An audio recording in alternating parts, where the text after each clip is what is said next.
Hey guys, today I want to speak to you about, now, you don't have to be a comic book geek to know that in the pop cultural world, in the movie world, in the entertainment world, there's been a lot of conversation about that famous finger snap. Thanos, a Marvel Comics villain, snapped his fingers and half of the human or humanoid life in the universe was simply wiped out.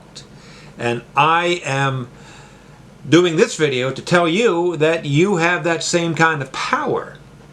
And also, that power means things that you probably don't know it means. Before I keep going on, I should tell you, if you hear a noise in the background, that's rain falling on the roof. What can I say? My usual studio is closed today. So anywho, the finger snap. Let's start with defining a universe. We all have our individual universes. That is those things and people with whom we interact. And on a deeper level, on a more intimate level, those things and people with whom we assign significance. We decide they are important to our universe.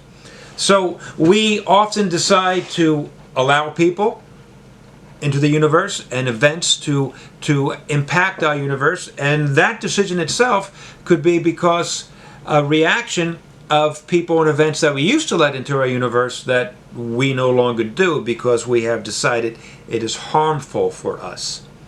So what I'm talking about with the finger snap is that we decide how we allow people and things to affect us. This is gospel truth. This is not just me talking. This is a million other people talking. This is Viktor Frankl speaking to you and to us. As I have mentioned before, this is not just some sort of vague intellectual exercise. We make decisions on what's important to us. And often we make these decisions without conscious thought. We could decide after a great day of work or at school, we come home and things are just horrible at home, but we refuse to feel miserable because we had such a wonderful day at work or at school, and we want to extend that feeling. That's a conscious decision. While somebody else in the same exact circumstance may decide to feel bad and to go off the rails. Conversely, we can have a horrible day at work or school, come home, have a family member or an event invite us to feel wonderful, and we don't have nothing about it, we'll have nothing to do with it because we sort of enjoy feeling bad. We may not be conscious of that, but we want to continue that bad feeling. And again, our decision. So the finger snap is real. And I'm not saying that the finger snap like that happens. I'm not saying that there's all these horrible things happening and you decide, no, I'm not going to feel miserable about this anymore, I'm going to feel good. Bam, you change your mind, you change you change your life. I'm saying that this is possible, this is achievable. That if something bad is happening and the temptation and the invitation is to feel bad yourself and to feel miserable, you, therapeutically speaking, this is the language you use, you decline that invitation and you get yourself to a position of confidence and happiness. That takes time. That takes work. But the more you do it, the less time it will take, until eventually a finger snap or something near to that finger snap will happen. And then some other event's going to happen that you're used to having a quick turnaround from negativity to positivity. Something else that you have not planned for, because let's face it, life is what you don't plan. Life is something that you react to and you manage and you respond to. So you might have event after event after event that you finally learn how to control your emotional reaction to it, and then something else comes along and it's much bigger and it really is frightening. You go back to stage one and you work at getting to a point of positivity. The doubt changes to confidence.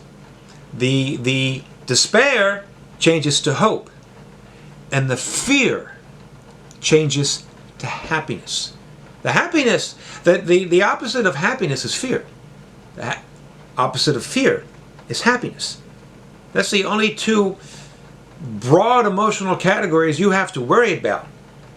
When you're fearful, you have no reason to be happy.